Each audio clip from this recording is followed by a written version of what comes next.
Have you ever had that quiet nagging feeling like there was more to life than what you currently have been experiencing? Like you were made for more? More than the daily grind, more than just going through the motions, more than just existing.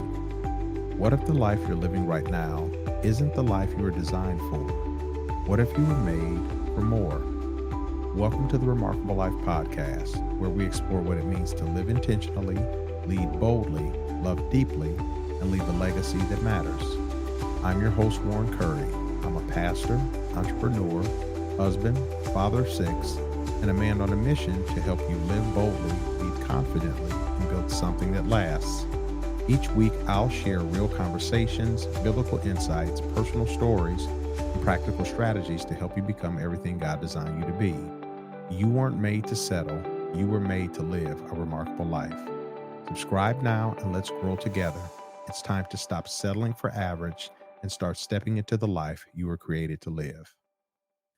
Well, welcome back to the Remarkable Life Podcast, where we talk faith, leadership, purpose, and living a life that truly matters. I'm your host, Warren Curry. Glad to be back with you all again for another episode of the Remarkable Life Podcast. This podcast is all about helping you to live with intention, to lead with purpose, and to live a life that truly matters. Happy New Year. Welcome to 2026. This is the first episode in the new year. Today I'll be sharing the second installment of a mini series, if you will, that I started at the end of last month in December, and I believe that it is an episode that's going to help you to get your year off on the right foot. Last month, with the first installment of this, talked about the importance of decision making. And we know, we know, especially as adults, that your life, every single day of your life, is littered with a multitude of decisions that we face each and every single day. And I have just found that decision making is a skill. A lot of people are afraid to make decisions because a lot of the decisions or choices that they made in times past did not give them the desired result or the result that they longed for or desired, left them with a bad taste in their mouth. And so now people are a little gun shy with making decisions, or they just, kind of just leave the decision making process to make decisions for themselves. And anytime we take that approach, it always ends up in disaster. And so yeah, I just, I, I know that in order for us to have any kind of impactful life, it really boils down to the choices or the decisions that we make. Last month, we talked about how decisions determines outcomes.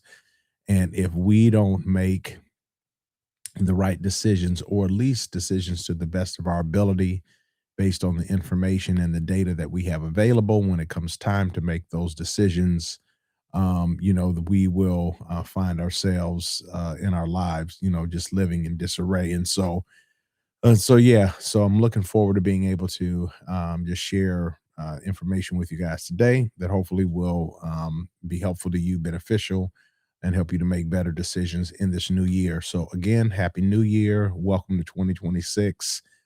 Super duper excited about this year. This is the first full week of this new year, and this is typically around a time of year where people are excited. People are right in the crucible, in the midst of making all of the resolutions and say changes. I'm going to do this different this year and this different and all of these things. And but a lot of people fall off the bandwagon because decisions determine outcomes. We've got to decide something different if we want different kinds of results, and we have to be able to do that over the long term, a longer period of time, if we want to see the fullness and the fulfillment of God's promises come to pass in our life. And so I'm super looking forward to just sharing today. Hopefully, that as I do so, it will impact your tomorrow. Amen. So thank you guys for tuning in to the 16th episode of the Remarkable Life podcast. Last episode last year, also last month in December, was the 15th episode. It kicked off this whole series about decision making. That 15th episode was titled "You Die Looking Like Your Decisions." I know that title can sound kind of graphic or kind of grim, but the reality is, I mean, it's the truth.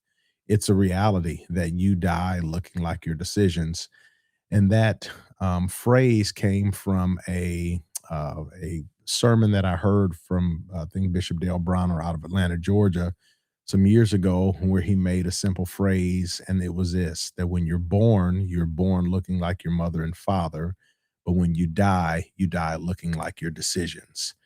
And it just, when I heard that initially, several years ago, man, that thing hit me like a ton of bricks, because it is the God honest truth that if you want, things to be better, we have to choose better. And that always really stuck with me. And I've shared that quote on several occasions when in my speaking, on online platforms, so on and so forth, because it's the truth, Roof. That when you're born looking like your parents, your mother and father, but when you die looking like the decisions, or in this case, what is the focus of my episode today, the lack of decision or the indecisions that you have not made, because indecision is still a decision. And so we are going to do a deep dive into that emphasis today, talking about, why people really become, I guess, afraid of making the decisions that are needed and necessary in order to, really make their lives, better. You can't live on autopilot. You got to make decisions. You got to be intentional so that you can have a remarkable life. All right. So we're going to dive into it. But before we do that, um, for those that are tuning in, or maybe you're a new listener, if you are, welcome to the Remarkable Life podcast with Warren Curry. I'm your host, and so if you haven't had an opportunity to subscribe to my Substack platform yet, I would encourage you to do so. You can go to warrencurryjr.substack.com, subscribe there. We've got a lot of different content that I share, podcast episodes, some articles that I've written, video excerpts that I've shared on that episode on that platform as well. So I encourage you, warrencurryjr.substack.com, to go and subscribe. It's free. You can also be a paid subscriber if you want, so you can get more exclusive content that is not available to free subscribers. And I would appreciate if you do that, or if you do subscribe, also share it with someone that you feel like can find some benefit, or be beneficial rather, of the information that I share on there. I shared an article, I think it was right before, I can't remember if it was before the new year or shortly after the new year, talking about New Year, New You. That's the title of that article. It is not a podcast episode, but I would highly encourage you to do a deep dive into that, because it is one of those things that is important, especially as it pertains to what people are, the changes that people are looking to make for the new year. It is dealing, really kind of exclusively with health, because our health is one of the things that we find especially as we age or get older, has a tendency of being one of the most things that are neglected.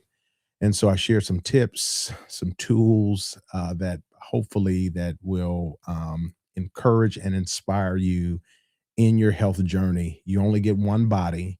You got to take care of it. You got to prioritize it. If you don't, you're going to make your future a lot harder, because of the lack of decisions or poor decisions or indecision that we make today. So I encourage you to check that out. It's called A New Year, New You.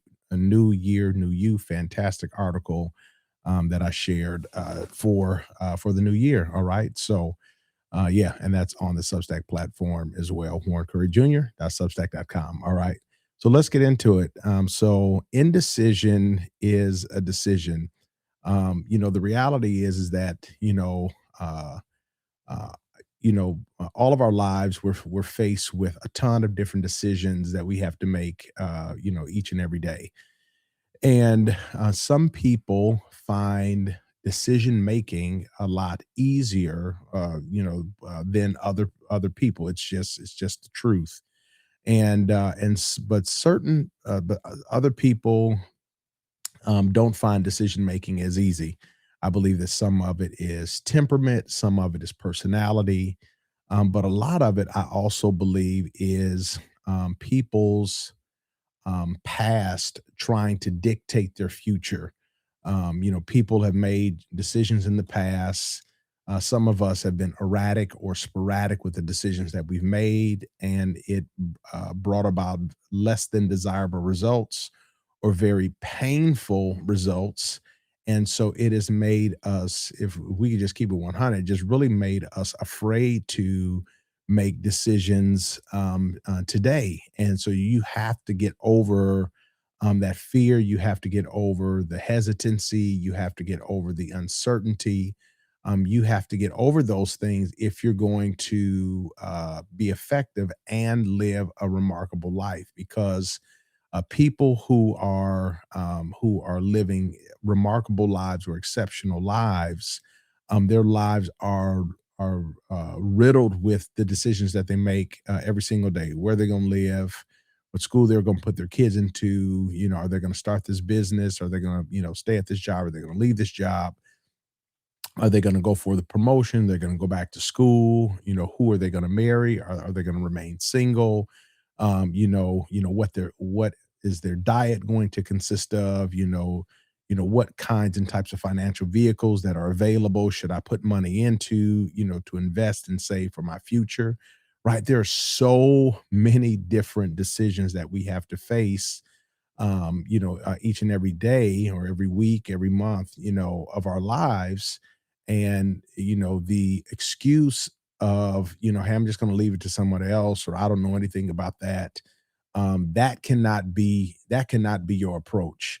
If you don't know something, there's so much information that's available today, for you to be able to learn about it, figure stuff out, so on and so forth. Or you can also ask people who'd be willing to help you. You'd be willing to help provide guidance. Everyone, is not looking to charge, an arm and a leg to help people out, in life, and so we can't we can't be afraid to make decisions because decisions that we've made in the past have not been the best. And so that's really the focus and the emphasis on today's episode is it's actually titled Indecision is a decision. Indecision is a decision. It's still a decision. And so even if you are, don't think that you're the best at decision making,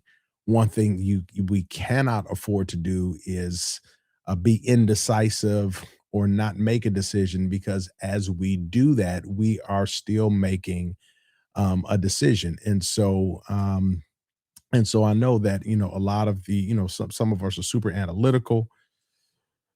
Some of us are risk averse. We don't like to really take risks. We don't like to be the decision maker in the event that say that things didn't pan out or work out like you had hoped. And so now you don't want the brunt or the full weight of that responsibility to rest squarely on your shoulders. And so it's very easy for you to either shelve that decision or try to push it off on somebody else, or what have you, you just but you've got to make a decision. We cannot continue to live and lead indecisive lifestyles because it's not actually helping you, it's actually crippling you. And so so we've got to, put our best foot forward, be courageous, have faith and trust in God, that trust that the Lord is going to lead us, particularly as we place these things before him in prayer, and we're trying to get clarity and insight, concerning the decisions that we make. We're not, leaning to our own understanding, but we're acknowledging God in all of our ways, knowing that he's going to direct our paths. And as we do those things, we can trust and know that he has our best interest at hand. Amen. And so, because I see a lot of Christians, I've seen a lot of Christians in times past, also in times present, that are, that you are victims of overthinking. You have more hesitancy or hesitation tendencies than is actually normal. A lot of times, I've also seen people, particularly believers, who try to abdicate their responsibility to make decisions. They try to put it on the Lord in the sense of, well, I'm just waiting for clarity, or I prayed, I'm waiting for an answer. And I do understand why people take this approach, because sincere, earnest, well-meaning individuals, they want to keep their lives centered in God's will. So I completely understand that, but I also understand, conversely, that God gave us a mind, a sound mind, a rational mind, a logical mind, to be able to, and he expects us to use that mind in conjunction with the mind of Christ, with the available data, or the data that's been made available to us, so that we can make decisions that will, benefit you and be a blessing to God's kingdom. And so, because I just, so many people are just, well, I just prayed, I didn't get an answer, and I'm still waiting, and yada, yada, yada. And I understand taking that approach for a period of time. But, if, you are still praying about something, like I saw somebody post something the other day on Threads, and I'm not knocking folk. I'm just saying it don't take this long. And someone said, "Hey, I've been living in the city. I forget what city it was, and they had been there for, like, I don't know, 5 years or so." And say, hey, they were still praying about the church that they were supposed to be a part of in this new city. Yeah, it don't take 5 years to figure that out. It just really doesn't. That's nonsensical. When if something is important to you, you make it a priority. As a believer, a local church family, a faith community, that should be something that is of importance to you, particularly if you live in a city where, maybe you're a foreigner to, you're not a native of that city, and you don't have any community, any kind of, people, any kind of relationships, folk that are looking out for you, and you're looking out for them. You need to plant yourself and put roots down somewhere. And so you pray, you do research, pros and cons. You visit these places. You ask the Lord to lead you. You ask for recommendations. You do all of the above. You do all of these things. And I'm telling you, as you put your best foot forward, it is not going to take no 5 years to make a decision to do something like that. Or I see this in dating a lot, where people are date someone. We're like, and I'll be like, oh, okay, you guys are a cute couple. How long you been, dating, seriously dating? Are you engaged? Well, no, we're not engaged. We're about to get, engaged. Well, how long y'all been dating? Well, we've been together, exclusive for 8 years. Come on, guys. I mean, man, come on, man. You're in a monogamous, committed relationship, with each other. You're not, you have the expectation. You're not dating anyone outside of each other. You traveling together, you vacationing together, you know, driving each other cars, you got shared bank accounts, you're buying assets together, you're doing all this kind of stuff, but you haven't made the commitment to move together in the sense of getting married in holy matrimony. Come on, y'all, don't take a long time. It don't take that long, and so, when you have committed and invested and you've given someone your heart in that manner, particularly if you live in the same city, it is not wise, to,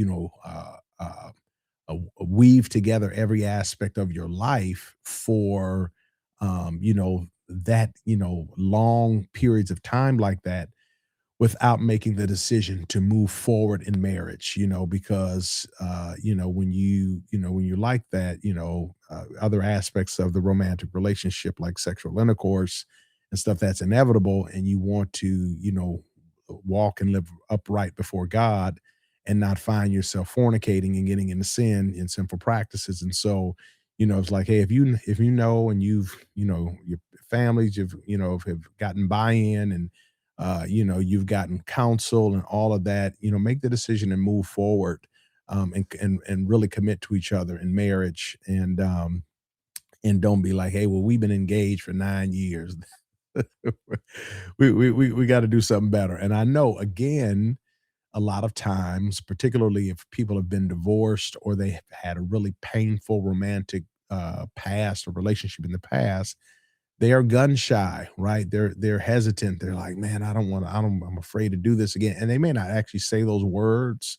They may not articulate that sentiment and that expression. It may not come out of their mouth in that way, but that's exactly what they're saying through their actions, right? They're saying through their actions that I am afraid to make a decision to fully commit to this person 100%, 110%, because of potentially the negative things that I've experienced before with other relationships in the past. So, well, can I just say this to you? That relationship that you have given an opportunity for, the one that you're currently in, it's not your past relationships.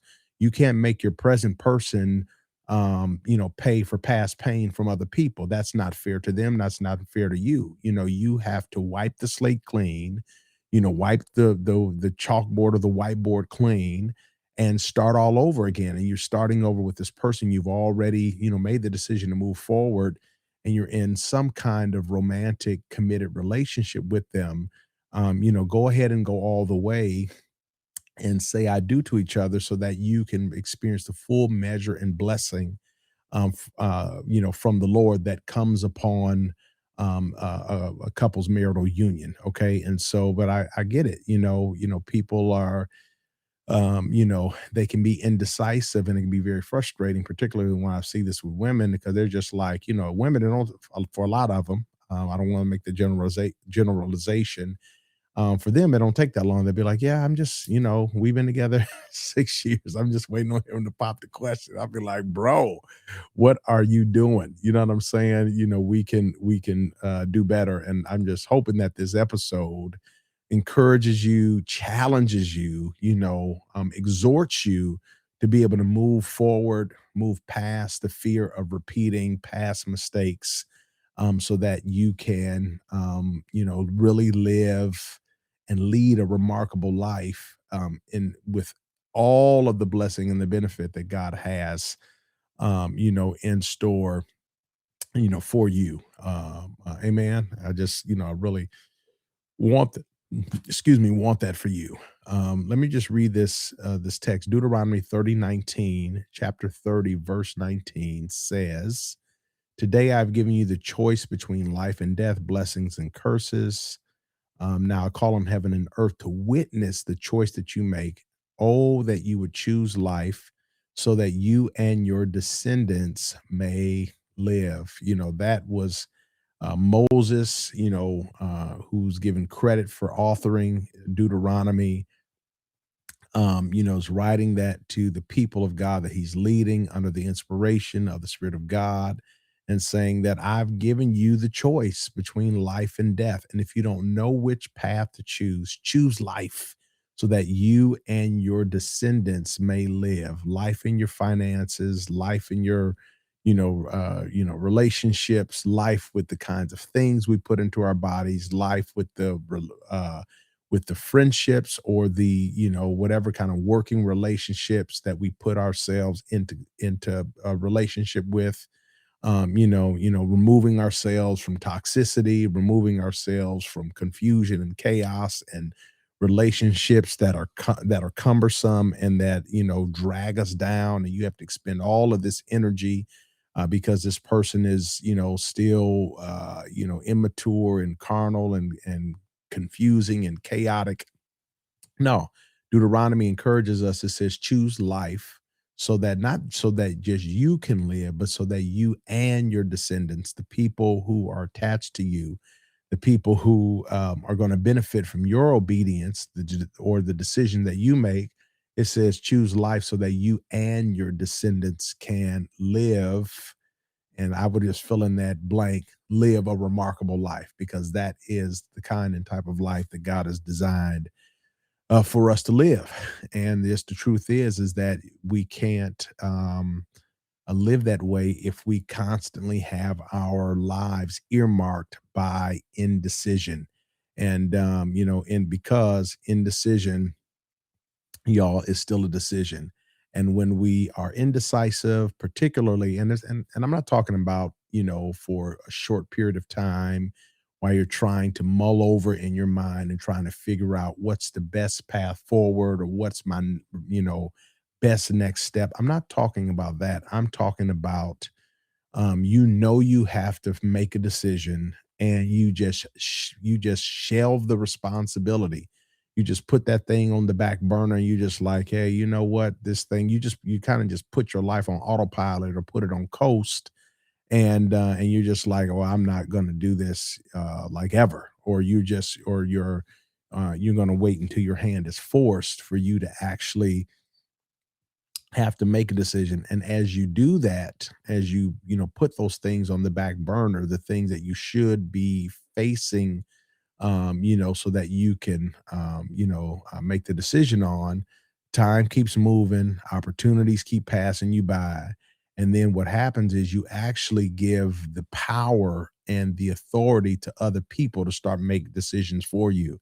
The article that I shared about in the beginning of this episode, a new year, new you, that I shared either at the end of last year or the very beginning of this year, talking about making small health choices today that is going to benefit and bless your tomorrow. That's one of the things that I shared in that particular article, because like, just I just think about just our day-to-day health, what we eat, how our sleeping habits, I meet grown people like, I don't eat vegetables, I don't drink water. I mean, like, what? You can't drink soda and energy drinks and coffee and whatever else, and sugar on top of sugar. You can't do that. That is going to destroy your life and destroy your future. And so I don't like the taste of water, and I don't like whatever. You got to figure something out, because there are going to be things in life that we may not particularly like or particularly care for, but that are beneficial for us. And I've met people who take great pride in, I only sleep 3 or 4 hours a night. Something is wrong with you, and that is going to end up catching up to you if you continue to short circuit your future like that. And so, but the point that I was alluding to is about other people will when you refuse to make a decision, you ultimately are putting your future in other people's hands, and they will ultimately end up deciding for you, because you weren't willing to make the necessary decisions that you needed to make for your life. And I see this a lot, particularly as we age. You start to get into your 50s, your 60s, your 70s, and the decisions that we make today concerning how we eat, if we exercise, getting the right kind of sleep, getting the right kind of rest on a weekly basis, all of those things, it's like if we don't do that now, it is going to negatively affect us in the future. And then all of a sudden, particularly if you really value independence, which I do, I don't want nobody showering me, bathing me, having to groom me when I'm in my 70s, because I was unwilling to take care of myself in my 40s and my 50s. I don't want to, have my driving privileges suspended. I want to have independence. I want to have autonomy. I want to have freedom. I want to have a remarkable life. And, but that comes, having a remarkable life comes, one day at a time and one decision at a time. And when we don't make those necessary adjustments, in our today, you are stripping yourself of your independence and your power, and you're handing that over to people who are going to make decisions for you tomorrow.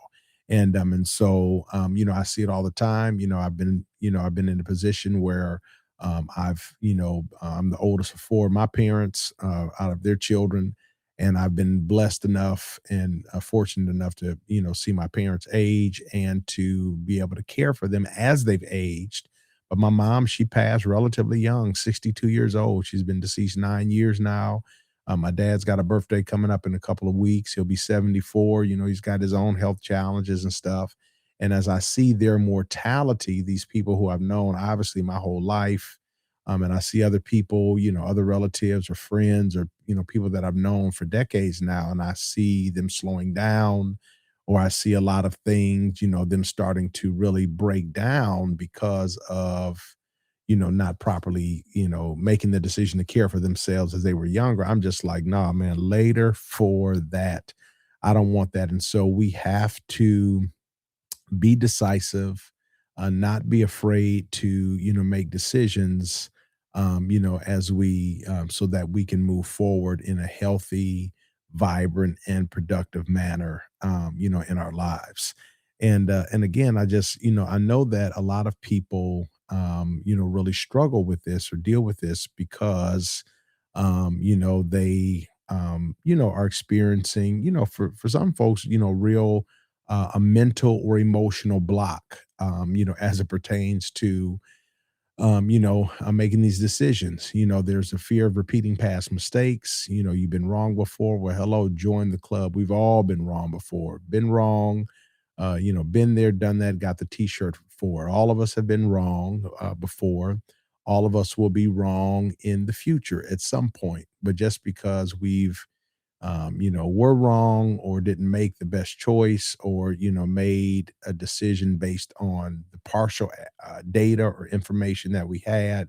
And then that thing ended up blowing up in our face. We're like, oh, doggone it, but, just because you made, maybe, not the best choice in the past and it caused you some pain, doesn't mean that that thing should be empowered to be able to cripple you in your present and stop you from deciding, things that are good for your future now. And so we have to get over or get past the fear of repeating past mistakes. Another thing that I see a lot with people, particularly I see this in instances where there are married couples and the male in the marriage or in the relationship, he might take a very passive approach to decision making, and the woman takes a very active approach to decision making, and she doesn't want to necessarily take this active approach. She wants to share the responsibility, or she wants him to take the lead some or more than she's been taking it. But because of his passivity and because of his indecisiveness, and because decisions have to be made in real time concerning their faith, their family, their finances, and their future, she continues to step to the plate time again and make time and again and make these decisions. And as a result, now she is starting to experience decision fatigue, right? Because you're just like, man, all she feels like all of the burden, all of the decision making, all of the weight of carrying this household, the responsibility of that is upon me, and she gets tired, of making, all of the decisions, and is very frustrating for her, because the hubby or the significant other refuses to man up or to step up to the plate, to help share the load and the responsibility. And so as a result, sometimes,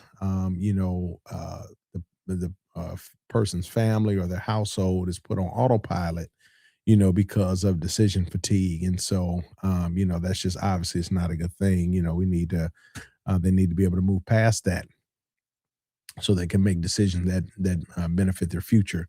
And then another thing is that in this decision fatigue, also it just brings about emotional overload, because it's just like, man, when you're not clear or you're drained emotionally, it can be very hard to methodically and strategically make decisions that that are in your best interest. And so that is something that we have to be wary of, because that also really affects the process of how we come to the conclusion to make decisions. And then also just a loss of self trust. I know I've dealt with this before. I turned 51 last month in December. But 20, almost 30 years ago, I was in my 20s, just out here, out here just making all kinds of decisions that were not good and landed me in a lot of different scenarios and situations and circumstances that not only harmed me but harmed people that love me. And I lost a lot of trust in myself to make decisions. And you get it a lot in your subconscious self-talk. We're just like, man, I know I need to do this, but man, last time I did this, man, this thing did not pan out at all. And so, but you have to realize that that your, past mistakes or past poor choices, don't mean just because you made them then like that doesn't mean that, you're going to make the same ones today. Hopefully you're a little bit older, you're a little bit more mature, a little bit wiser, you're a little bit more patient, and you are allowing your path and your process to look different, because you're approaching it in a very intentional way. And so, but I get it. It's like, man, I don't trust myself or just whatever. And if you don't, and there might be some areas of weakness or vulnerability, we need to call on people who love us, who have our best interests at heart, people that you're in relationship with who will be willing to walk alongside you in the areas where you're weak, and and they can provide you objective, advice. You could just say, "Hey, I want to bounce this off of you. Tell me your honest thoughts," and they will. We all need that. We all need people like that in our lives and in our corner. And that's one reason why the scripture says that there's safety in a multitude of counsel. And so, but we don't, even as we get counsel or help or insight or clarity from other people, that does not mean that we should try to put the responsibility for making decisions for our own lives in their laps. We can't do that. We got to make decisions and not be afraid and not be indecisive, so that we can move forward. And I get it. There are times where, as as you prolong, the decision making process, it really will cost you. I mentioned earlier in this podcast, that it'll cost you opportunities. It robs you of time, because time don't stop for nobody. It keeps on moving. It can induce and cause anxiety, because that this is a pressing matter, that that you're forced to face, and so you have to do that. It can stall opportunities for growth. Some of you all may be like, man, I know I'm up for this promotion on my job. I remember seeing that before in the past. I used to work a job a long time ago, and if you stayed in this one kind of role, you were protected by the union. But if you ascribe to a managerial role, you weren't protected by the union, so you might get laid off and just whatever. And so a lot of people, even though it was more money and more responsibility and more opportunities for growth, they would just be like, well, man, what if I lose my job? And so I'm not going to do that. So they would just stay stuck in those other, kind of, you know, uh,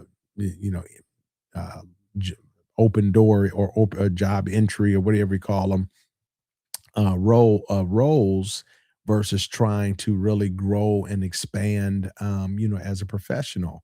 And I was just like, I ain't gonna allow my growth to be stunted, And so when the opportunity came in that particular job, I was at for about 3 years, I took my last year. I got promoted, and I, had a team of like 24 direct reports, and I grew and I learned so much in that role before I ultimately left that job and I started my business, many years ago. And so, just being indecisive, it can stunt your growth, and so you can't do that.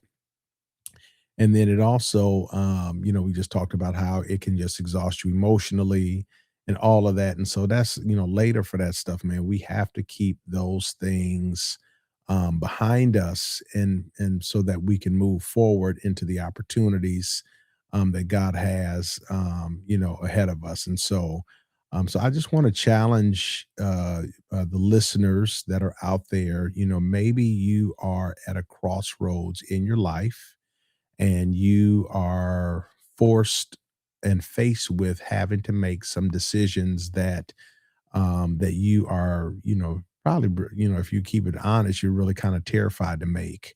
You might be deciding, do I leave this toxic marriage?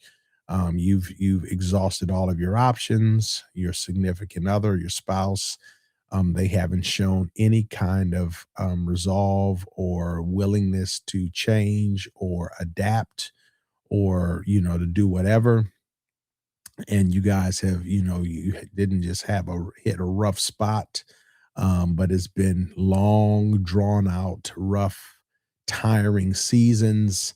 And you've exhausted all the options. You've got counseling, you talked to your pastors, and you sat with your therapist, you've done family counseling, you've had interventions, you've had mediation, all of that, and this person still refuses to stop drinking or stop, doing whatever destructive that may be, not only harming him or her, but also, harming your relationship in your household because of the decisions or the lack of decision that they're making, that they refuse to make concerning, these other things. And so it has put you in an uncomfortable position or place to make you actually look like the villain, because you're like, man, I feel like I need to leave him, or I need to do this for my own safety, for my own sanity, for my own, whatever. But because your lives are so interwoven together financially and relationally, and, maybe, you guys have been together so long, all the years you've had invested, you are afraid to move forward, and with whatever decision that you need to make. And so as a result, you've just been indecisive, and you have not made the necessary adjustments that you need so that you can maintain your sanity and your peace. I can't tell you what to do. I just know that the scripture says that the two greatest commandments, that we can have, in life, is to love God with all our heart, mind, soul, and strength, and to love your neighbor as you love yourself. And so sometimes, we have to make decisions that require us focusing on ourselves and loving ourselves, because other people have made decisions, or they've been indecisive concerning certain things that have been detrimental to, your household or your marriage or whatever, for a really, really long time. And so I'm just praying for you and encouraging you that, that as you are, mulling over and praying about, do you take this next step? I'm just praying that God would give you courage and clarity, so that you would know exactly what it is that you're supposed to do. And I kind of just sense that this is actually someone's actual real life scenario, somebody that'll be listening to this episode. And I can just tell you already know what to do, but you just have to have the courage to do it. And I just want to challenge you and challenge, the listening audience, as you are reflecting on the content in this episode, just talking about, indecision is still a decision. I want to just ask you to consider these three things. What are you afraid of losing? And I get it. The fear of loss is a very real thing. But what are you afraid of losing? What discomfort are you avoiding? I know that sometimes decisions that we make us uncomfortable, and some of us don't like change, and so it's just like, so you are avoiding making whatever decisions because you don't want to be uncomfortable, and you don't want to change. And so, but I'm posing that question to you: what discomfort are you avoiding? And what does and the third and final question is, what decision would you make if fear wasn't in the room? If you weren't afraid, if you weren't, hesitant, which, can be a form of fear. what decision would you feel empowered to make if the voice of fear wasn't speaking louder to you than the voice of reason? And so I just want to just encourage you, and those that are listening, because you might be like, well, Warren, I don't really know, I don't really have clarity, but I understand, that at times that clarity follows obedience. So sometimes you have to make a step or two, and as you do that, clarity will come. A lot of times you're waiting on what you deem to be the right step or the next step before you make a decision. And I've seen this a lot also with people where they'd be like, well, I'm waiting on, God to tell me whatever. But sometimes you're waiting on God, but in actuality, God is actually waiting on you. And as you make a decision, then clarity comes, and then understanding comes, and then provision comes, and all of those things. And so I just want to encourage you, just to be active and intentional about the decisions that you make in this year for your life, 2026. And don't be reactive, don't be passive, but to be intentional about the decisions that you make in every area of your life, not just some areas, but in every area of life. Be intentional, be forthright, be forward moving, and not be, later for passivity, later for that stuff. Because if you continue to take that approach, it'll actually cripple your calling and short circuit your faith. And so I just want to encourage you that as you are empowered to make new decisions this year for your life and for your family's future, like Deuteronomy 30:19 says, I just want to encourage you to decide with wisdom.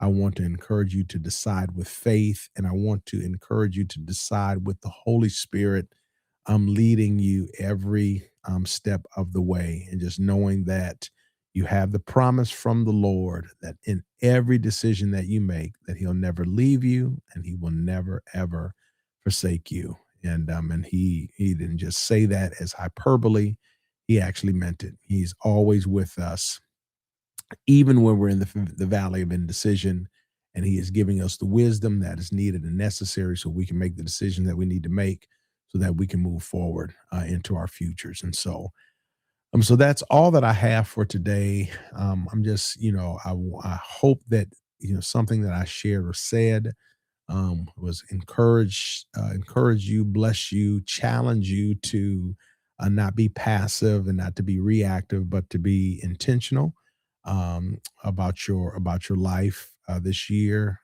Decisions determine outcomes, y'all. They do. And if you don't like your life and what it looks like every day, you got to make different choices so that your days can look different. And I know some of y'all might feel like, well, I've been on this job 30 years, and it's too late for me to go back to school, or too late for me to do this, or, just whatever. Who said that? You know what I'm saying? And you just there are things that God has in store for our lives. That the scripture says that if we call unto Him, He will show us great and mighty things that we don't know. And if you're still alive, you still got breath in your lungs, you still breathe, and that means He still has got a purpose, for your life, things for you to do. You don't have to live in monotony, and you don't have to live in routine. And your life don't have to be boring and bland and mundane. It don't have to be none of that. It could be remarkable, but it starts with the decisions that you make. And so I just want to encourage you to take to heart and take heed to what I shared in this episode. And also share this episode with someone that you love, that you feel like they've been stuck longer than they like to admit. Maybe they struggle with indecision. Maybe they need, to be empowered, to move forward. And so, not don't just take what you're hearing and keep it to yourself, but also share this with someone else, and it may be, hopefully, that it'll be a blessing to them as well. Amen. So, thank you guys for tuning in to another episode of the Remarkable Life podcast. Just remember that growth isn't about perfection, it's about intention. Subscribe on Substack for additional bonus content, and don't miss my next episode. All right. Love you guys. I hope that all is well with you. Hope that your new year is off to a fantastic start. And I look forward to being with you guys all year long here on the Remarkable Life podcast. All right. Have a great day, and talk to you all again soon. All right. God bless. Thanks for tuning in to the Remarkable Life podcast. Remember, growth isn't about perfection, it's about intention. Subscribe on Substack for bonus content, and don't miss next week's episode.